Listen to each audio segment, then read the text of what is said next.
Welcome back, pod people. Hey guys, welcome back. Okay, this is going to be special. It's a very special episode. Just like us. True. So, you don't know this because we started in January, but our second season is going to run through the end of November. So, you won't get us for Christmas. Oh, sorry, guys. It's like getting coal in your stocking, not getting us for Christmas. That's exactly what it's like. So, because we love you so much, we're giving you a Christmas in July episode. Woohoo! And since this episode comes out on July 23rd, this is it. Your Christmas in July episode. So, that's what you're getting. So put your fancy, ugly Christmas sweater on. Grab your hot chocolate. But please, dear God, turn up the AC because I don't want you to have heat stroke and then blame it on us. Yeah, don't pass out. Or on Diz because she's the one that suggested the sweater. Yeah, I was just kidding, okay? Yeah, she was kidding. Okay, don't do that. Well, yeah, but do that. But you can put the AC on. Yeah. That's fine. Totally fine. Totally fine. Anyway, I'm Bev. And I'm Diz. And I'm Brad. And this is... Trigger warning.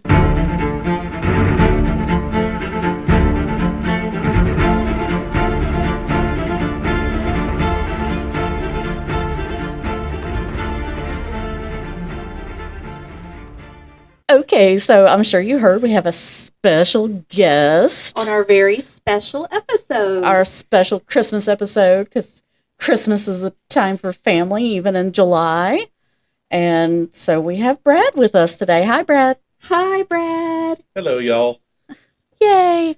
So Brad's going to listen to our stories today, and he's going to act really excited about them, I can tell. He is. Or horrified, or whatever the response might be. The appropriate response. Yes. He's going to love it. So he gets to listen in real time, and then y'all can listen in your cars or whatever, or in your Christmas sweaters in the AC. At any time. At any time. All right. So Diz is going to start us off. Diz. Okay, guys. We're going to start off with a little story about a bad Santa. Yeah, and we're going to, these are going to be just a bunch of different little stories because we're not going to do just one. Because Christmas means multiple gifts. We're going to unwrap a bunch of them for you. 12 days of Christmas, you're going to get multiple things. Yes, that's right. Okay, let's get started. Bad Santa, story number 1. Story number 1. We're in Berlin in 2011. It's at a Christmas market, and there is a Santa there that is giving out free mulled wine and some other drinks. And so a lot of people are in the market, they're doing their Christmas shopping, and they all start getting really sick. Uh-oh. Nausea, vomiting. Some people actually passed out. Uh-oh. And most of them had to go to the hospital. And so as they were investigating, the police determined that the drinks were spiked with a mix of Rohypnol, like a roofie, like a date. Oh, jeez. Yeah. Ugh. And ecstasy. Oh, boy. They don't know who did it. The only information they had was that he was dressed like Santa. Santa's a bad boy. Isn't that horrible? So that's not the first one I got for you. He was giving this to just whoever wanted it? Whoever. I don't know. Was he giving it to children? I don't know. They didn't really say anything about children, so I'm hoping not. Now, interestingly, the year before, they had another Santa from Berlin that had robbed a supermarket and had stolen over, I think it was 5,000 pounds from the supermarket. What? Yeah. So Santa's like, that's what you dress up as. And apparently, they should stop letting people dress like Santa over there. Yeah. That's not good. This is such a betrayal. It is. Coming from Santa. I know. Santa should not behave in that manner. I know. He's getting coal in his stocking. I know. Santa, I hope those elves shamed him. No kidding. Yeah. That's not a good one to start horrible. out. I know. Well, they're not great. Sorry, guys. Yeah. A lot of these are not happy. Yeah, it is called trigger warning after all. Because we don't believe in that. We don't believe in happy. JK, guys. Okay, and you know what? I'm going to go ahead and give you one more. Okay, do it. Okay. So this, too, is a bad Santa story. Oh, boy. This must be a cousin. I'm hitting you real hard with these. All right, so it's December 10th, 2004. 74-year-old Annie Ruth Nelson was beaten in the head and face with a 2x4 at an Atlanta, Georgia mall by the Santa at the mall. What the hell? His name was Elkin Donnie Clark. And Clark said that she had stolen 29 pre-wrapped boxes of Hershey Kisses from him that was valued at $145. Oh, well then. Hershey Kisses. That's worth beating an elderly woman. How could she even carry that? She was an elderly woman. That's stupid. So obviously, no eyewitness was like, no, she didn't. She took that or she didn't take that. But I'm like, did she have $145 worth of Hershey Kisses on her at the time? Right. Like, what the heck? Yeah. So while he is beating her with this 2x4, another lady whose name was Asia Albritton, she tried to help and stop him from attacking this little lady, but he threatened to attack her too. So anyway, they finally get him off of her, and she's taken to the hospital. She unfortunately died from her injuries. Jeez. I know, guys. And then he was charged with 2 counts of aggravated assault, one for her, and I think one. He should have been charged with murder. Agreed. Yeah. I agree. Where was this? This was in Atlanta. Atlanta, Georgia, in a mall. What the hell? It's crazy. Billy Bob Thornton was not that bad in Bad Santa. They would have thrown the book at him, too. They'd have given him everything. But yeah, I couldn't believe it. Good Lord. With a 2x4. Was he high or something? It didn't say that he was. This is a 74-year-old woman. Yes. Poor Annie. Annie Ruth. The woman, there's no way she could even carry that. And even if she had stolen it, I mean, come on. You're going to beat her with a 2x4? Right. Where were you carrying the 2x4, buddy? Where'd you get that? That's what I'm wondering, too. There is no amount of Hershey Kisses worth that. Was worth. Agreed. Right. I mean, I like some Hershey Kisses, but that is ridiculous. Freaking Hershey Kisses. I had to read that twice when I found that. Now, if we're talking about Reese's, then I'll come at an old lady, but I'm kidding. I'm kidding. Is she, though? Am I, though? Anyway. The world may never know. The world will never know. So it kind of bums you guys out a little bit, and I'm sorry about that. Well, just wait. So now we're gonna hear a story from Bev. Bev, what you got for us? I have a Christmas true crime story. Oh, fun. So, talking about bumming somebody out. All right, guys. This one actually has a couple trigger warnings. So, this one has death of children and a crowd crush. And any crowd crush, of course, involves death by suffocation and crushing. Yeah. So, we're in Calumet, Michigan. It was a copper mining town in the late 1800s and early 1900s. The Calumet and Hecla Mining Company employed most of the men in town. And the men were a mix of skilled and unskilled labor, getting paid based on experience.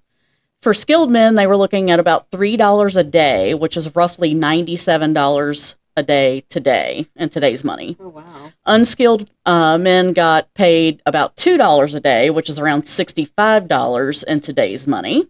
The men obviously weren't making much, but the mining company partly made up for that by providing almost everything else for their workers. The miners and their families lived in housing owned by the mine, and their children were educated in schools that the mining company built because they were basically teaching the next generation of miners. Right. Mm-hmm. Like most mines of the time, the copper mine was dangerous, but they didn't really lose sleep over that. I can imagine. They made sure that they were making a profit, and they didn't mind cutting back on safety measures to do that. As all these stories go, it most of the miners were fairly happy with it, though. Uh-huh. They were okay with it for the most part because everything in the town was run by the mine and they had everything they needed. Yeah. By 1907, there were over 21,000 men working for the Calumet and Hecla Mining Company. Whoa. Most of the thousands of employees were immigrants from the UK, Germany, Italy, and Finland that had traveled to Michigan to work in the booming copper mines. Michigan became the top producer of copper in the country, in fact. The workers might have resented the unsafe practices of the mining company, but there wasn't really a lot that they could do about it. Yeah. They were immigrants, which made it hard to find other jobs. And if they didn't work for the mine, then they couldn't live in the company housing anymore. Mm-hmm. So the men basically just kept their heads down. They did their work as safely and as efficiently as they could. But then the one-man drill was introduced. Oh, man. In the past, a two-man drill had been used, which meant each miner had a partner with him. Oh. This was a little bit safer because an injured miner would have someone there to help him if he was injured, to go get help or to help him get out of the situation. Right. With the one-man drill, half of the men wouldn't even be needed, and each man would be on his own. So in 1912, the Western Federation of Miners, WFM, came to town, wanting to help the miners fight for higher pay, an 8-hour workday, and put a stop to the one-man drill. Okay, it sounds all great. And I think it's interesting, they weren't even demanding safer work conditions, just a better life for the workers. Interesting. I feel like I know where this is going already. Yeah. A lot of these union things ended up with loss of life. So the mining company had always used kind of like the natural barrier of language as a way to keep their miners divided, because they were all immigrants from different countries. So the miners a lot of the time didn't come together because they didn't speak each other's language. So it was hard for them to kind of unify. But the WFM produced documents in multiple languages and gave speeches in different languages as well, so that the miners of each background could understand what was going on. Well, that's nice. And it created a feeling of unity in the miners. So their strike began July 23rd, 1913. In 3 counties, 19,000 miners put down their tools and walked out, which effectively shut down the mines for the day. No kidding.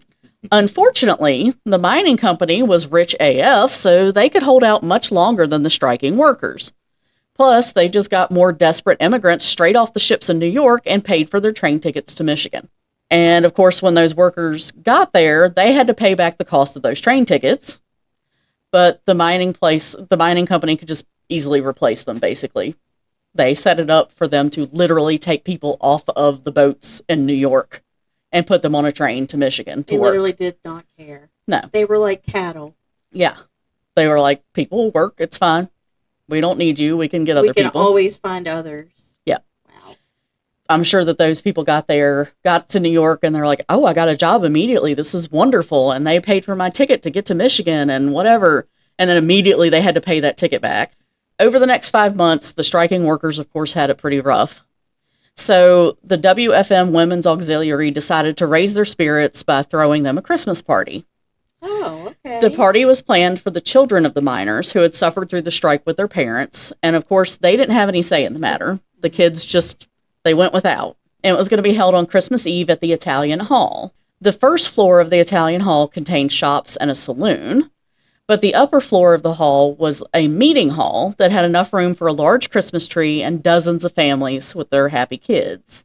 So on December 24th, 1913, approximately 400 people attended the party, and they accessed the second floor by a steep staircase that was only about 6 feet wide. The attendees were able to ignore their worries for that one night, and instead they enjoyed music, and they danced, and they ate food provided by the WFM Women's Auxiliary. And their children would all be getting presents after 5 months of going without. So the night was set to be a merry one, and then suddenly there was a cry that came from the stairs. Fire, fire. Someone yells, fire. Immediately, a stream of partygoers began rushing toward the stairs to escape. Some people started shouting at them that it was a false alarm, but they couldn't stop this crowd.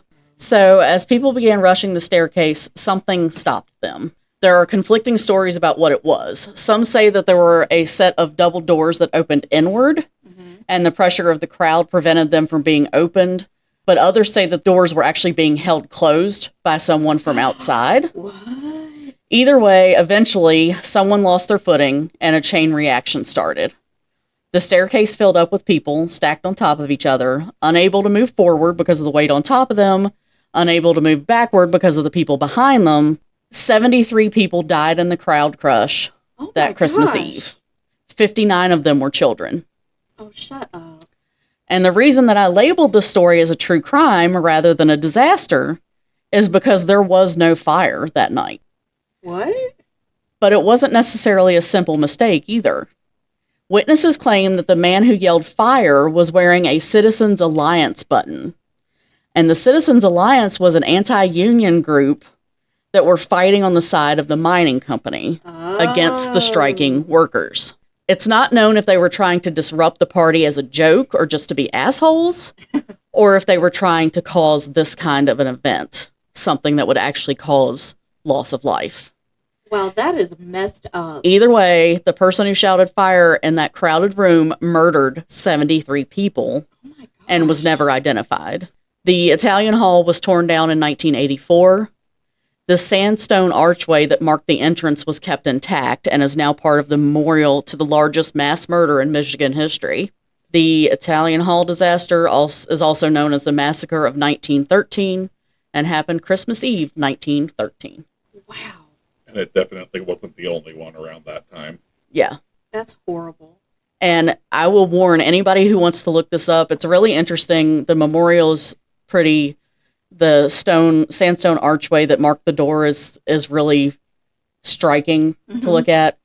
But be careful because there are pictures of children laid out, like in little rows. Oh my gosh! And it's that's a lot. It's hard to watch. Yeah, like the number that. Because I'm sure parents were like, they grabbed their kids and they're like, go, go, go. Yeah. And so they're the ones that ended up getting crushed first. Yeah. So 59 children, 73 people, because somebody yelled fire. And then held the doors closed, possibly. Possibly. Oh, and there are pictures of the entranceway, and it's hard to tell if there is a set of doors that open inward. There's definitely the outside doors are double doors and they open outward, but there might have been like another set, like a little like vestibule area that then another set of doors, but it's hard to tell by the picture because it's so old. And then, so I'm not sure about that. And it's possible that somebody was holding them, but it is possible that just the crowd just stopped once people started falling. Yeah. Because it was a steep staircase. It wasn't that wide. And then there were that many people and they just started falling. Oh my gosh. That's awful. Yeah. So these people who'd been on strike for 5 months already, and all they were trying to do, they weren't trying to they weren't even trying to make the mine safer. Yeah. They were just trying to make 8-hour work days and a little bit more pay. Get rid of that one-man drill so that they could keep their jobs basically. Yeah. And, just make things a little bit better for themselves. And then that many people ended up dead and their kids. It was one night for the kids to finally have a little bit of relief, too. That's horrible. So, trust in me to bring you down a little bit more. Yeah, thanks, Beth. I'd just like to say, I know that it wasn't like a notice thing that I was going to be here tonight, but it feels like you picked that story specifically for me. No, I did not. I didn't, but... That period of history includes a lot of really interesting stuff, including Sheriff Sid Hatfield, who was of the Hatfields and McCoys, being assassinated on courthouse steps by private detective agents that were hired by the coal operators. Yeah, the coal mining thing. I'm sure I'm going to end up doing some coal mining. Some deep diving into that. Yeah, and some stuff like that because there was so much going on, and I know that you're interested in that kind of stuff too. So the really best part, and by best I mean worst, is when they managed to get hold of some planes and surplus bombs from the Army and drop them on striking miners. Oh, geez. Gosh, maybe you should do an episode. Yeah, maybe we'll have you guest host and you can actually do the research. Do the research. Y'all don't want all that. All right, so... We could definitely do that. Diz, do you have any criminals that maybe aren't killing old ladies that can lighten up a little bit of something? Nope. Oh, okay. Well, then just keep bringing us down. Then. Merry Christmas, everybody! Yeah, Merry Christmas! Aren't you glad it's not actually December? It's just I was looking for like happy things at Christmas, but I just am always drawn to the negative Yeah, stuff. me too. That's why we have this podcast. That's why we have the podcast. And that's why y'all are listening to it, so I don't want to hear you crying about it. Thank you so much for that. But yeah. Okay, so we're going to go to Los Angeles on Christmas Eve, 2008. Okay. Bruce Pardo, 45, was dressed as Santa. Again? He's going into a Christmas Eve party carrying a large box, a big gift.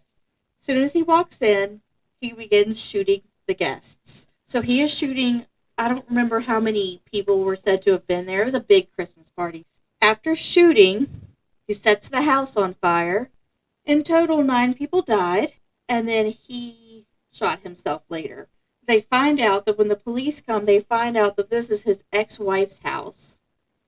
And she was there along with her father, her mother, her brother, her other brother, 2 sister-in-laws, a sister, and a nephew.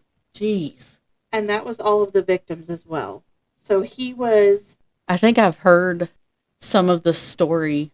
I feel like there was a lot of abuse and stuff in the relationship prior to that, funny maybe? Or what I was reading was really short, like literally that much information, and I just didn't go any further. Because I think they focused a lot on the fact that it happened at Christmas. Yeah. But I think there was a lot of backstory he to was it as obviously well. very mad about something. Yeah. It's sad because the nephew was 17 at the time. But yeah, he killed, so their last name is Ortega. Yeah. Basically a whole family. An entire family. Yeah. Because I think all of the family members were there. Like the immediate family, you know? Right. Yeah, it was Christmas. Of course they were all there. Yeah. Yeah. And he knew that. Yeah. So I'm guessing he came in with the gift and either had a gun hidden in the box or he was just in his Santa suit. I don't know. I think there was a Crime Junkie episode on it, maybe. I remember something about it vaguely. Yeah, they are. Shout out to the Crime Junkie ladies. Yeah, that was a really harsh, because I think there was a really, like, a long background about it, and it was kind of like, it was one of the ones they were talking about because it's like she finally escaped from him. Oh, yeah. And then he came and did this. You know, completely nuts and just annihilated her family. Yeah. Well, and I think there were some small children there too, maybe, if it's the one I'm thinking of that actually ended up escaping, maybe, because they hid under the table or something. Specifically looking for them, though. Yeah. Especially her mom and dad, too. Yeah. I don't know for sure. Basically anybody that helped her. Yeah. Helped her get away from him. Her entire family that was there, obviously. Ugh, that's so sick. I know, it was heartbreaking to read. And then he takes coward's way out and kills himself so that he can't be punished for it. Yep. Makes me ill. So I have one more. Okay. This guy wasn't... Is he dressed as Santa? Dressed as Santa. Good. But I labeled this story Down Through the Chimney. Okay. So it's December 13th, 2017. Okay. Jesse Baroob is in the process of trying to burglarize a business and ends up getting stuck in the chimney. Trying to enter the business. He ends up having to call 911 from the chimney and get the firefighters to get him out. Of course, they arrested him. Yes. Yeah, this one's at least, it's short, but it's at least funny. Yeah. And so this was in an area called Citrus Heights. Mm-hmm. So the police tweeted, "Criminal Santa does not have the same skills as the real deal." Okay, that's a good one. Okay, that's the end of that one. Okay, good. That's a little bit funnier, at least. Yeah. I think that might be the only one that we're going to laugh at, though. Oh, great. He really needed to work harder on that. Well, that's good, because I have another downer for us. Okay, great. I have a Christmas disaster story now. Oh, no. Oh, no. Oh, no. And here are our trigger warnings. Trigger warnings. Okay. So, this is going to be, there are no specific stories of this, but death of families, children, animals, death by drowning. Again, no specific stories. In general. So, the Netherlands, it's a European country. About 20% of the country lies below sea level. Wow. And it's mostly flat. Oh, dear. The highest parts of it would be considered foothills, rising about 1,000 feet. It's about 304 meters. That's the highest parts. That's crazy. Because the country is low-lying and has very little elevated ground, and because it's close to the North Sea and contains some prominent rivers, the government has developed a system of dikes and levees to protect it from flooding. Okay. And in the 18th century, this was also the case. Though less advanced, the country had been well aware of their propensity for flooding for a very long time, and they did what they could to guard against it. All right, good for them. But in 1716, a Swedish-born man who had been a sailor for over 20 years, Thomas van Sirat, had sounded the warning that the dikes were not up to par. Oh, dear. Unfortunately, he was ignored, and the lesson was learned the hard way. As it usually is in history. Per usual. So, leading up to Christmas Day of 1717, a southwesterly storm forced water north from the Dutch, German, and Danish coasts. On Christmas night, the wind increased to hurricane strength and changed direction, turning northwest.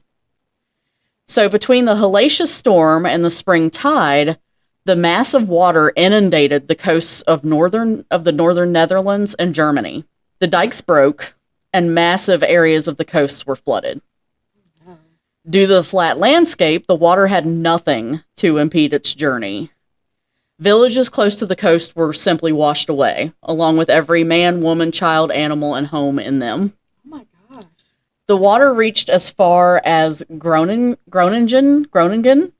which was 21 miles inland, which is 34 kilometers, killing over 2,200 people in that city alone. So between the Netherlands and Denmark, no area of the coast was spared by the disaster. Livestock were decimated, hundreds to over 1,000 homes were destroyed, and the human death toll was immense. It's estimated that between the countries affected, over 14,000 people drowned. Whoa. Sadly, some survivors would never know what happened to their loved ones, as they would never be found. In one German city, there were 284 people missing. So by February 5th, 1718, which is about 40 days after the flood, only 32 of those 284 people had been found. Whoa. Stories about people, naked or barely clothed, clinging to trees or rooftops came out later. Some people clung to those structures for days without food or water, holding on to loved ones or with children clinging to them. And some of them became so exhausted or cold that they had to let go of their children. Shut up. In fact, 2 days after the flood, there was a hard frost and snowfall, which no doubt led to the deaths of many who had managed to survive the flooding. Because this is, the Netherlands. It gets cold there. Yeah, they literally have nothing but wet clothes on to begin with. And then at the end of February, there was another storm with more flooding. What? When the waters finally receded, things did not get better anytime soon. The farmlands were unusable for years after being saturated by salt water from the North Sea. Mosquitoes lay their eggs in pools of brackish water left behind, and a malaria epidemic broke out, which is an unfortunate follow-up to many flooding events. Yeah. Church leaders saw the flooding as a punishment from God for the sins of those who lived in the areas that were destroyed. But the administrators viewed it as a wake-up call and launched into discussions about flood defense and management of the dikes. Okay, good. Yes. The powers that be in Groningen and those of nearby Omelanden, pardon me for that, because I have no idea how to speak Dutch or anything like that, do I. disagreed for a while about who should be responsible for fixing and paying for the repair to the dikes. Eventually, leaders from, I guess it's Friesland, whose dikes had held up better and had sustained less damage, were able to mediate, and an agreement was reached because they mediated.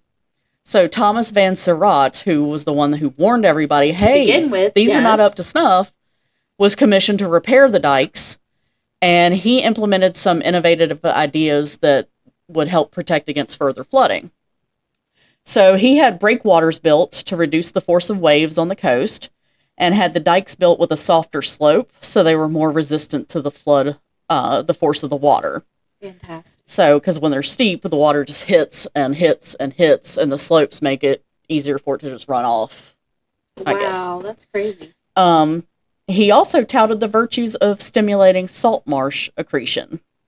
And salt marshes are a great way to reduce flooding because they absorb sudden influxes of water from storm surges and provide a buffer between the ocean and the occupied structures. Oh, that's cool. So Thomas's new flood fighting ideas were tested in 1720 when another storm hit the area that was similar in strength to that of 1717. And his ideas were successful and are the foundation of coastal flooding prevention that is used today. Although the Netherlands flood is almost 308 years old, traces of it are still around. Remnants of the old sea dike can be seen to this day along some areas of the coast. And there is a church in Westernlyland, I don't know, that has a front door that faces an open meadow. The meadow lies west of the village that it used to be part of. Now empty, it was once home to the people who were washed away in the Christmas flood of 1717. Wow. Can you imagine a church that just faces just an open area of nothing? Because there used to be a village there. Oh my gosh. That whole thing was just devastating. Yeah. Agreed. And it was Netherlands and Germany and Denmark. And it could have been prevented most likely if they had just listened to that dude. He told them, he's like, this is not good. And they're like, nah, we're not going to talk to you about this right now, buddy. Apparently they sound like Pauly Shore. Apparently they do. Who knew? Buddy. Never ignore a Swede. Yeah, that's right. So 14,000 people. That's unreal. Crazy. That's unreal. At 21 miles inland? Yeah. 21 miles, 34 kilometers. Yeah. God, that's a lot. And 21 miles inland and severe enough that it killed 2,200 people in that city. Right. So not just that it got that far, but that it was still severe enough that it could kill that many people. Kill people. That's crazy. I can't even imagine. Like, my brain's like, no, I can't. I know. Can't even think about it, how much water. Yeah. And how much everything that would be. It's insane. So, yeah, all their livestock were gone. The whole family, all the families, all the people, every structure, everything. Another storm and, like, snow. Yeah, and a frost and snow flood. in the next couple days. That's frost crazy. And snow. Yeah. Think how cold it was just to begin with. Yeah. And flood water is usually so strong that it just washes your clothes off you. It just forces your clothes off you. So these people are clinging to trees and rooftops and stuff, and they're naked or almost naked. And their kids are like holding onto their backs or whatever, or they're like holding them against them, and eventually they get so weak and tired or cold that they can't hold on to them anymore. That's devastating. It makes me want to throw up a little bit. Yeah. Yeah, drowning scares me anyway. And it could have been prevented. And it all culminated on the Christmas night. Right. Yeah. Thanks a lot, Christmas night. Thanks a lot. Well, thanks for sharing that with us. You're welcome. That was very well done. You're welcome. Heartbreaking. Yeah. I know. Most of our stuff That's what we're here for. Yeah. That's what we're here for. So, you should have another story for us that's not funny, but that's about some crime or something. I have a trigger warning for this one. Uh-oh. Is it another dude dressed as Santa? No. Okay. But it does involve animal abuse. Oh, no.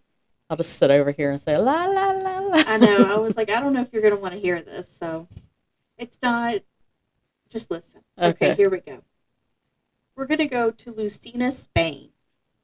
A stupid, dumb, idiotic 38-year-old man attempted to ride a 5-month-old donkey at an outdoor nativity scene.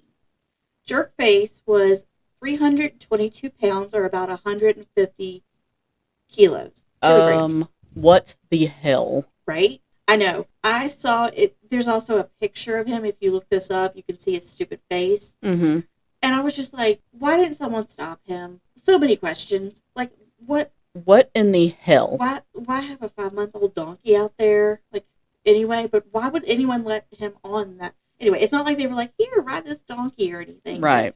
Okay, so you can see a photo of his stupid face while he's sitting on this tiny little donkey.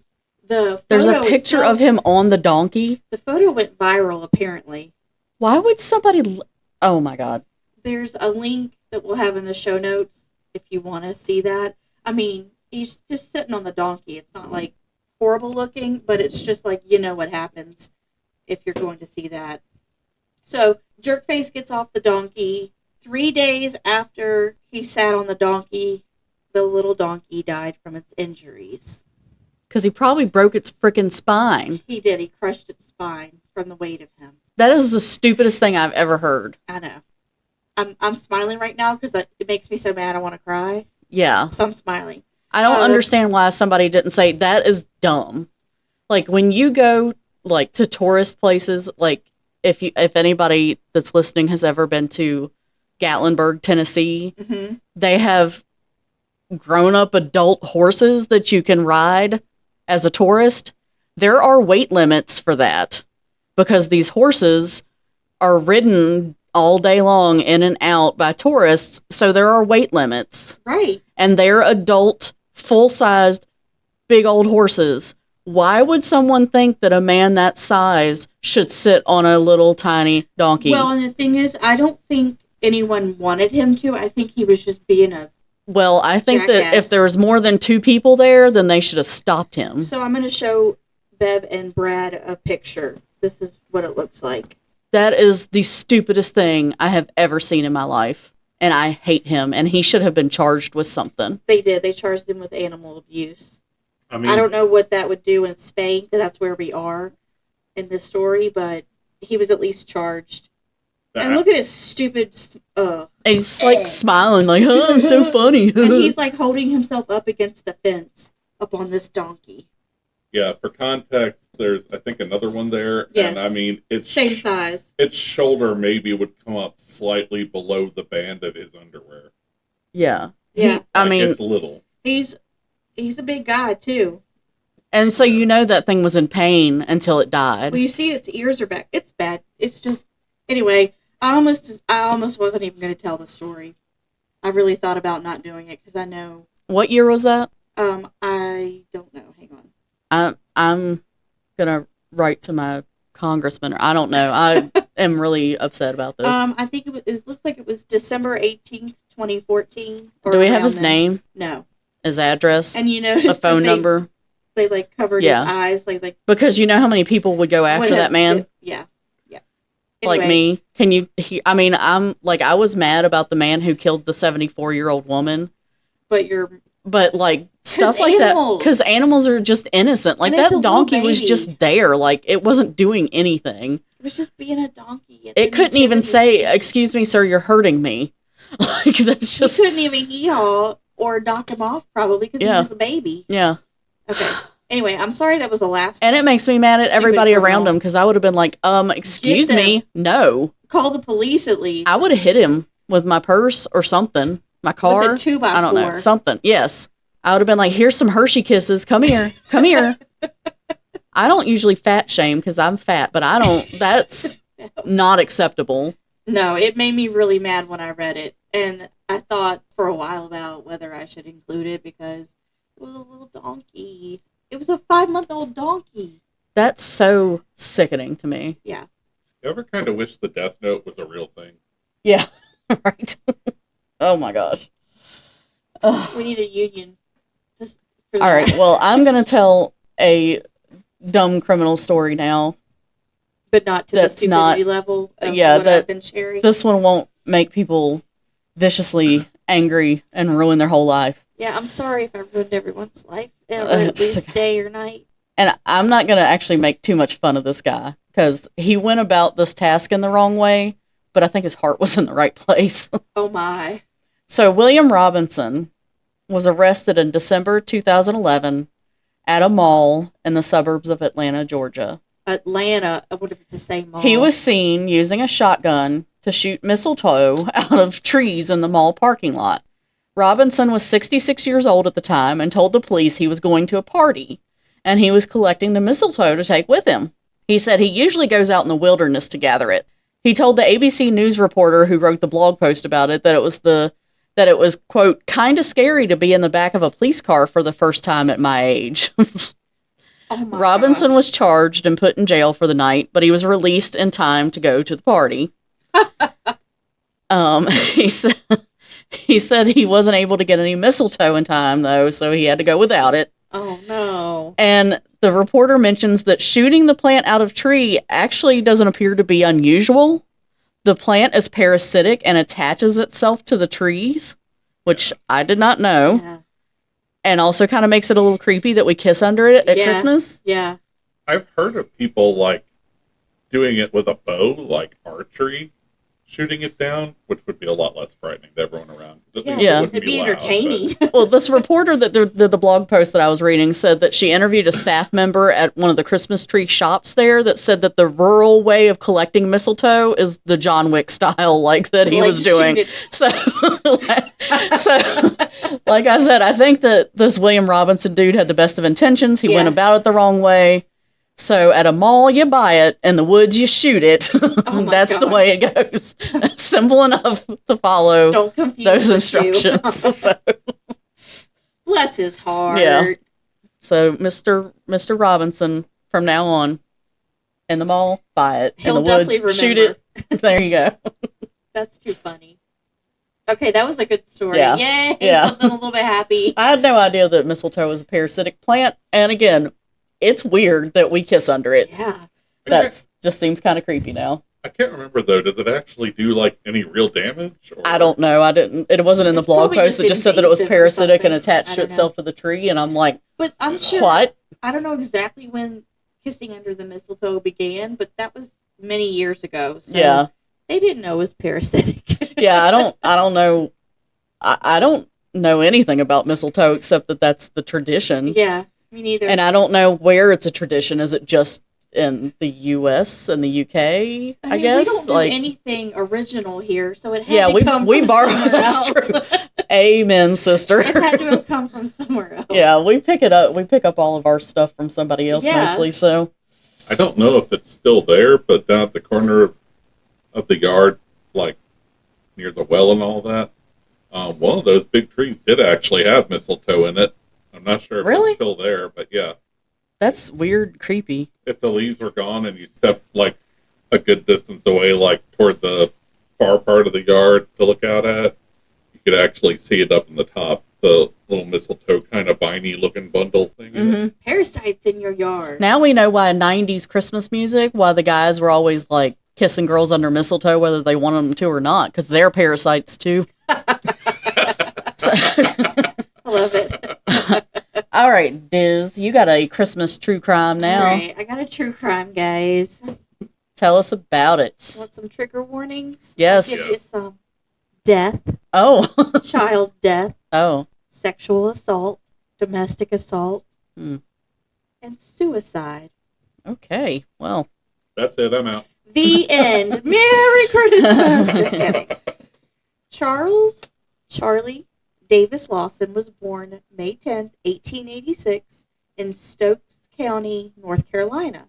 Fanny Mandarin was born October 13th, 1892 in Stokes, North Carolina. In 1911, Charlie, who was 25 at the time, and Fanny, who was 19, were married. Aww. So they get married. They end up having 8 children. Oh. I mean, aww. That's a lot of children. So, I guess they didn't have anything to watch on TV then. Well, that's just what people did. Yeah, that's what they did. They just had they didn't babies. have TV, did they? They wouldn't have had No. TV in 1911. No. I mean, at that point, children still frequently died. I mean... Yeah, so about that. Yeah. Their son, William, who was born in 1914, later died in 1920 from some sort of illness. And the big ones then were like tuberculosis, polio. Mm-hmm. And then they also had this, this was crazy. Okay, encephalitis lethargica. Mm-hmm. So that's called the sleeping disease, for those of you who don't know. And it's where people become like statues and they can't speak and they can't move, but they're still aware of what's going on. Mm-hmm. That is a nightmare to me. Yeah. Oh. So at the time, it was estimated that 1 million people got this worldwide, and over 500 million were believed to have died from it. That is insane. Yeah, that is crazy. And it also said boys ages like 5 to 18 were most affected. What the heck? Insane. Yeah. Okay. All right. So one of their 8 passed away in 1920. But anyway, so in 1918, They have 4 of their children, Arthur, Marie, William, and Carrie.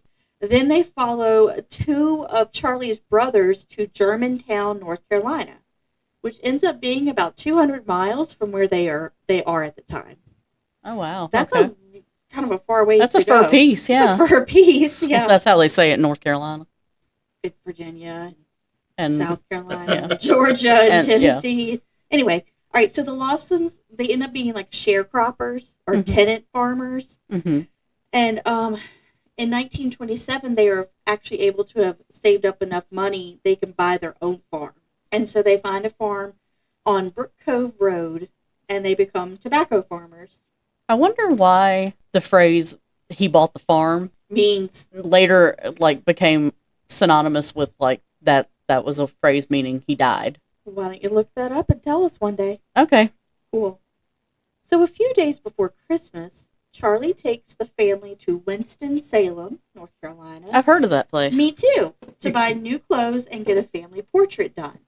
At this time, clothes were very popular to receive and give because this is the very beginning of the Great Depression. So anything you get has to be functional because they didn't got no money for nothing else, okay? All right, so they get new clothes and they have a family portrait done, which also would have been something very surprising for a farmer to do because portraits weren't cheap then. All right, so it's Christmas morning. Just like every other day of the year, when you're a farmer, there's chores that have to be done before you get to have fun. So Fanny and Marie, who is the oldest daughter, are like in the kitchen working, getting ready for like Christmas dinner later on that day. Interestingly, the dinner was like chicken and potatoes and soup and like fried apples or something. I just thought that was fun. Chicken, like you don't think about that for dinner, like Christmas or whatever. Yeah, Christmas is supposed to be like Christmas ham. And Christmas ham, yeah. Yeah. All right, so at this time, they have 3 boys and 4 girls. And their ages range from 4 months old to 19 years old. Now, I'm going to talk a little bit about the deaths that occur. And it's going to include a little bit of graphic depictions of death. Okay. Of the death, of the injuries. So this is your warning. Warning. Warning. Watch out. That's what a warning means. Okay. It's afternoon on Christmas Day. Charlie goes out and hides near the tobacco barn and waits until Carrie, who is 12, and Mabel, who is 7, get near the barn. They are heading out to visit their aunt and uncle, and as they get close to the barn, he shoots them both. He then bludgeons them to make sure that they're dead and puts them in the barn. Don't even ask why, girl. Don't even. Okay. I'm not going to ask why, but why? I know, right? Then he goes to the house and shoots Fanny, who's his wife, and she is like out on the porch. I'm thinking I don't know. I assume she was watching the girls, but I don't know because you think she would have done something. Screamed, run, or whatever. She, Yeah. Would have just been on the porch, but I don't know. So he shoots her. He goes in the house, and Marie, the oldest daughter, and then James, who is 4, and Raymond, who is 2, and the little baby Mary Lou are inside the house at the time. So Marie screams when she hears the shot on the front porch, and both the little boys actually go and hide. So he shoots Marie, then he finds both of the boys, shoots them, and bludgeons the baby to death. He finds the boys where they're hiding. Yes. Actually looks for them where they're hiding. And shoots them. And then bludgeons the baby. Mm-hmm. Jesus. So then he goes out into the woods. Later on, police arrive, and the oldest son has actually been in town because his dad sent him there to run an errand earlier in the morning. So the oldest son is the only one left alive. Oh my gosh. So he and the police arrive. They're kind of looking around, trying to figure out what's going on. And right after they get there and are looking, they hear a gunshot in the woods. How did he know to bring the police? I don't know. I don't know if he had come and then left, or if it was like an aunt and uncle that were like, the girls never made it, or I don't know. It really didn't go into that. It just said he arrived with an officer. Okay. I don't know how he would have known otherwise. So they hear the gunshot, and Charlie has shot himself in the heart, which, wow. Well, apparently he didn't have I one was going to anyway. say it must have been real small. Mm-hmm. So when they looked, they could see where he had walked circles around this tree because he was out there for a while before anyone ever came. Mm-hmm. And he had left a note to his parents. Now, some of the sources said it was just like a rambling, crazy note, didn't really make sense. I don't know. One thing that they said is when they were looking and saw where all the victims, all the family members, they were all laying down with their arms crossed over their chests and a rock under their head, like a pillow. Okay. This guy lost his shit. How old was he at this time? So he was 43. Wow. She was 37 at this time. Wow. I just wanted to withdraw the part about hurting me. Okay. That's, I'm sorry. It says don't hurt me anymore. I took that as you really meant it, so that's what I did. You don't threaten her with a good time. That's right. All right, so we know Arthur was the only one left because his dad had told him to go to town to do whatever it was. Okay. Now they're like, what the heck? Why did this happen? This is crazy. So some of the theories or motives they came up with was that Charlie had an injury. So he had actually sustained a head injury like a few months before this happened. And people thought that that may have changed his personality and everything. Mm-hmm. It's possible, I guess. Interestingly, they did an autopsy and analysis of Charlie's brain later on, don't know exactly when, at Johns Hopkins University. And they said his brain looked normal. There were no abnormalities or anything that they could find. So they don't know. Did they check to see if he had a heart? I don't know. The second one, they thought there was a pregnancy. There's claims that Charlie had impregnated his eldest daughter, Marie. Oh. This was years later that these thoughts, these ideas that this had happened. So there's a book called White Christmas, Bloody Christmas, by this father and daughter duo who write together. And they had talked to a girl, Stella Lawson, who was the niece of Charlie's. And she said that she heard Fanny's sister-in-laws, which also included her mother, and other aunts talking about how Fanny had confided that she had been worried about an incestuous relationship between Charlie and Marie. Oh. Ugh. Stella's mother had died in like 1928, so it had been a while that Fanny had been concerned about this relationship because Stella's mom died in 1928, and this was in 29, you said? Yeah. So it had been a little while. Anyway, moving on from that. I don't think there's any other Did they do an autopsy of the eldest and find out if she was pregnant? Not that I ever saw. Now the father-daughter duo, Trudy and Bruce, they wrote a second book, The Meaning of Our Tears, and in it they had a story from one of Marie's close friends, Ella May, and she said that Marie had confided in her a few weeks before Christmas that she was pregnant and that it was her father's baby and that both of her parents knew that she was pregnant and that it was from her dad. I don't know. It just seems weird that these people are only telling this one set of authors that this is the case, but... Well, I'll explain why these two are actually even writing the books in just a second. Okay. So a close family friend, whose name was Hill Hampton, what a great name. Yeah. Said he knew that there were serious problems in the family, but would not elaborate any further about what he meant. So he'd say that, but he wouldn't try to explain what he knew. He said that afterwards? Yes.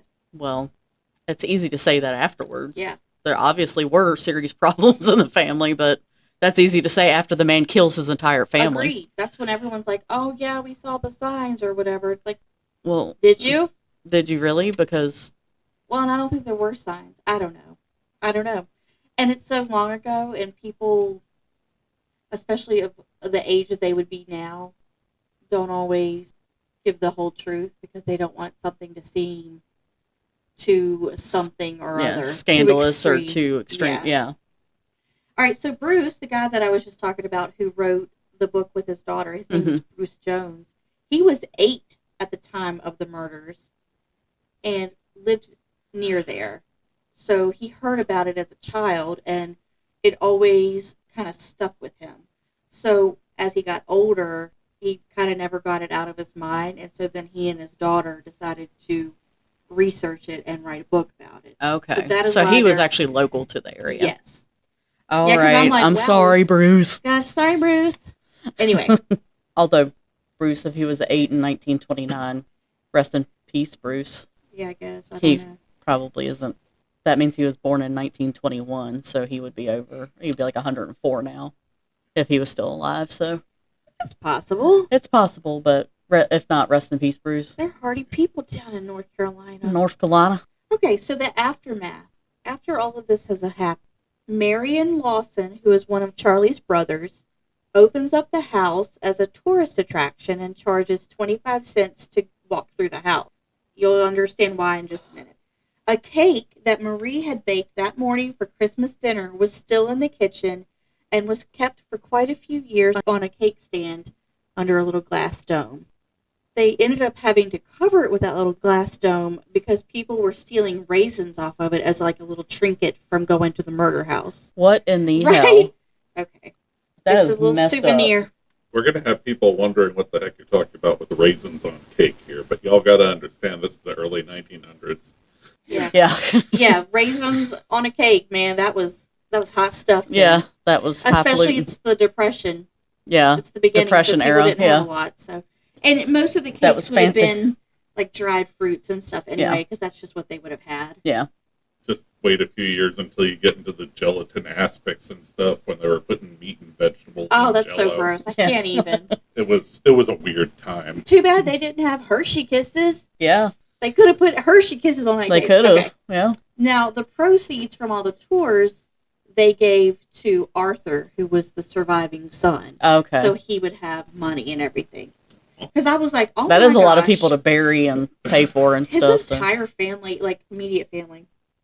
So all the Lawson family members that had died were buried together in a private family graveyard. There were 9 total. Was Charlie buried with them? I believe so. The funeral was attended by thousands of people.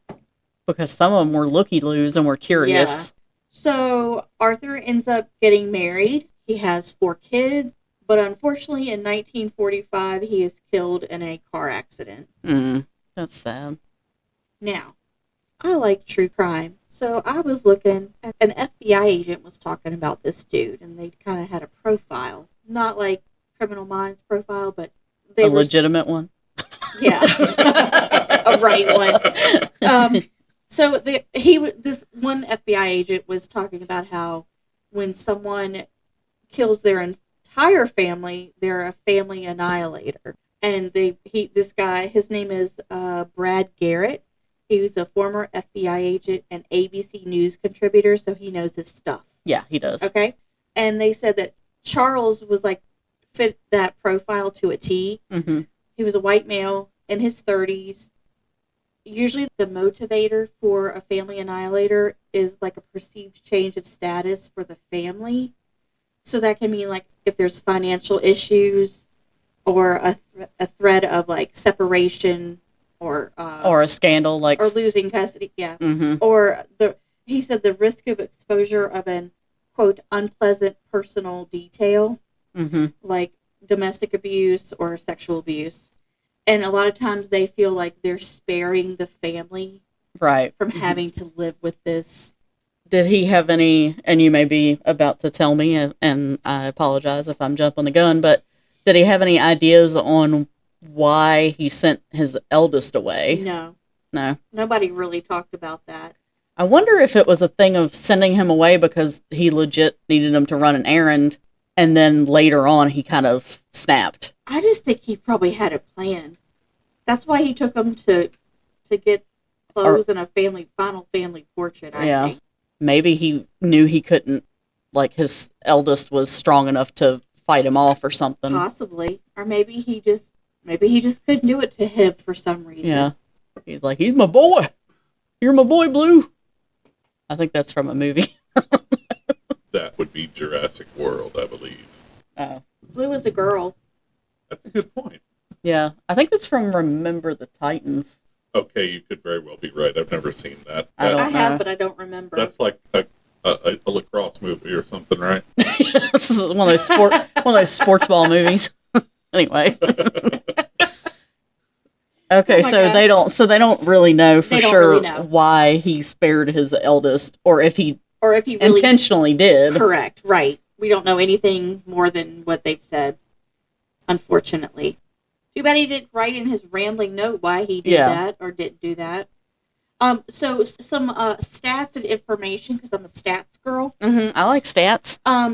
Familicide is the most common type of mass murder, which is considered like the killing of 4 or more people in like a 24-hour period. That's what mass murder means. And I found, according to a database that has been compiled by like USA Today did it, the Associated Press, and Northeastern University, family mass killings have happened nearly every 3.5 weeks for the last 2 decades on average. That is scary. That's terrifying. And is that just in the U.S.? I believe so, yes. Wow. And with that is the end of my story, friend. That's really Merry frightening. Christmas. And so this was at Christmas time. This was, Christmas morning. Christmas morning, what the heck? Yeah. He gave them, like, the Christmas Eve thing, and they did their family portrait thing, and then he killed them on Christmas Day. That is correct. Yes, I'd like to formally withdraw my consent to be heard now.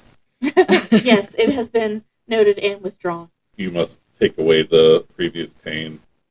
I don't know if you've got a time machine lying around, but... No, and I we don't have a warm, fuzzy story to tell you either. I'm so sorry. No, sorry. I don't do those. Yeah. I've got a couple of... a couple more little Christmas crimes here, and then we'll be all done. Are they silly ones? Are they horrible ones? I've got one that's kind of a but it's fast. And then I've got one that's like, okay, it's not too bad. All right, we'll take it. We need all something. Right. So in 2011, we got the crazy story of a 55-year-old lady named Ruth Wagner from Plantsville, Connecticut. Ooh, okay. So in November 2011, Ruth went to a local Christmas fair, lovely, as one does, and stole around $91 worth of jewelry and Christmas decorations. What the heck? Ruth? As one does. Right. One of the vendors at the fair noticed Ruth kind of hanging around her table, and then noticed that several items were missing from her booth. Yeah. So she confronted Ruth, and Ruth hightailed it out of there. But the vendor took off after her and started yelling, stop her, stop her, stop her, whatever. Thief. So another lady blocked Ruth, and Ruth used a stolen seashell ornament to repeatedly stab the woman in the arm. Oh my gosh.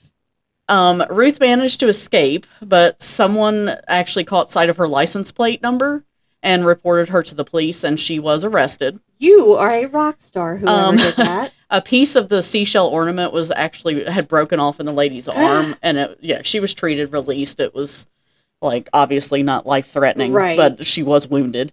Ruth was charged with first-degree larceny, second-degree assault, first-degree reckless endangerment, second-degree breach of the peace, and sixth-degree larceny.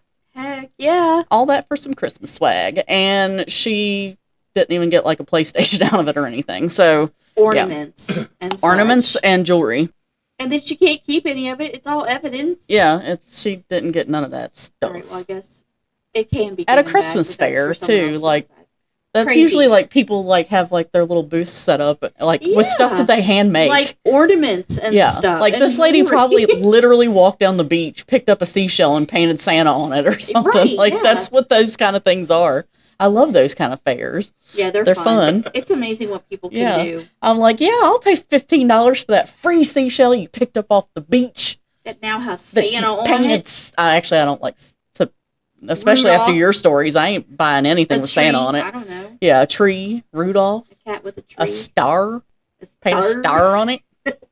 We celebrate Krampus knocked in this house. Yeah, Krampus. He's a lot less scary than the Santas. Side note, I saw that movie. Yeah. No, thank you. Yeah, that was a good one. It's uncomfortable. It is, but it's good. It is good, though. Yeah. He was, last year or year before, he was in that Christmas movie with, oh God, it was The Rock and someone else. Have I been Ryan Reynolds? Talking about Red One? Yes. Yes. Yeah, Krampus, the character, is in that, but he's funnier in that. He's a little less threatening. Yeah, okay. Still threatening, though. Don't get me wrong. Right. All right. So now, this is our last story. Oh, it's the last one. Last one. Drink the last of your cocoa. It's the last gift we're giving you guys. Yes, this is the last one for your Christmas in July. Okay, so, Dad, go ahead. Also in 2011, Terry Trent was 44 years old and living in Kettering, Ohio. I like the name Kettering. I don't know why, but I like it. It's a good one. It's solid. It is solid. Especially for Ohio. I'm going to name my firstborn child Kettering. Yeah, you are. On October 15th of that year, so this is early in the year, but it's still Christmas related. I believe Just you. Stick with me, people. Just hang tight, guys. On October 15th of that year, he and some other men were painting a house when Terry became upset and left. About an hour later, an 11-year-old boy came home from a Pee-wee football game and found Terry in his house. What the heck, Terry? Terry was high on bath salts. But his crime was not the crazy story we usually hear when bath salts are involved. True. Because we've heard stories of people on bath salts trying to eat other people's faces and stuff. Horrific. Yes. Terry had made himself at home. He had lit a couple of candles.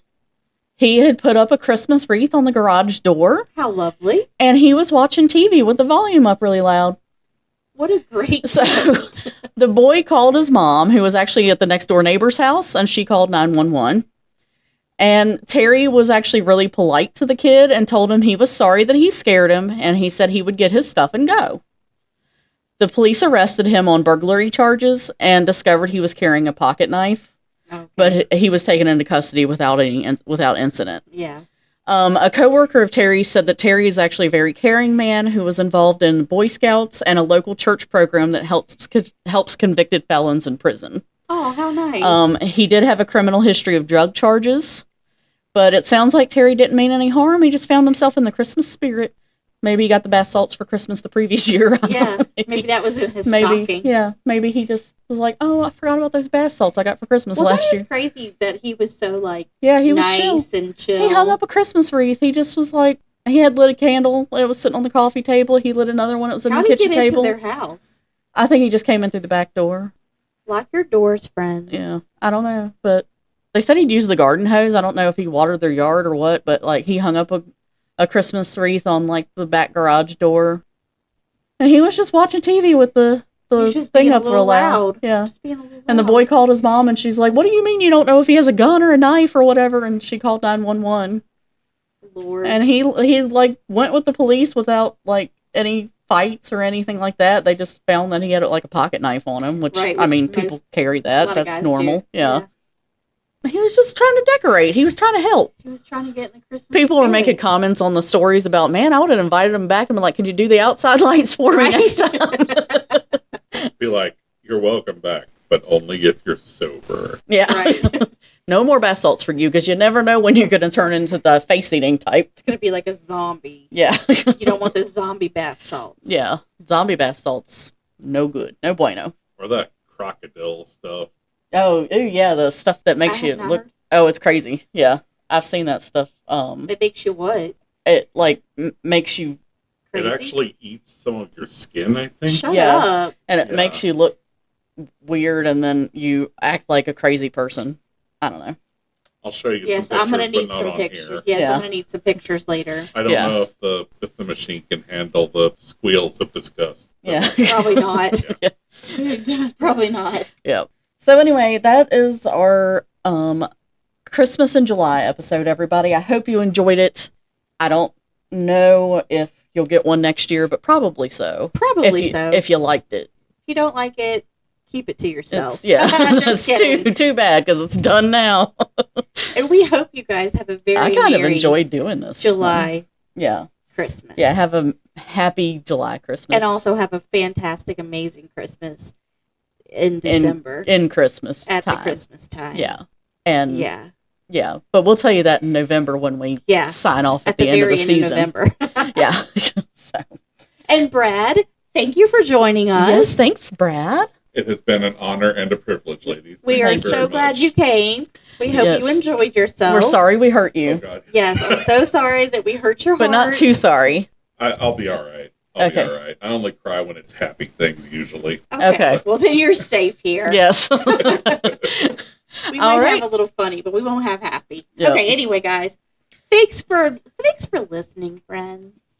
And I guess all that's left to do is to remind people. Hey, guys, don't forget, watch for deer. Or watch for reindeer. Yes. Watch for reindeer and listen for Santa's sleigh. Yeah. Oh, God, don't talk to Santa. He's weird now. I don't like him anymore. I didn't say to talk to him. I said listen. Listen for him and run. For the jingle bells. If you hear the bells, run. Krampus is coming. Okay, now for guys, really. Watch for deer.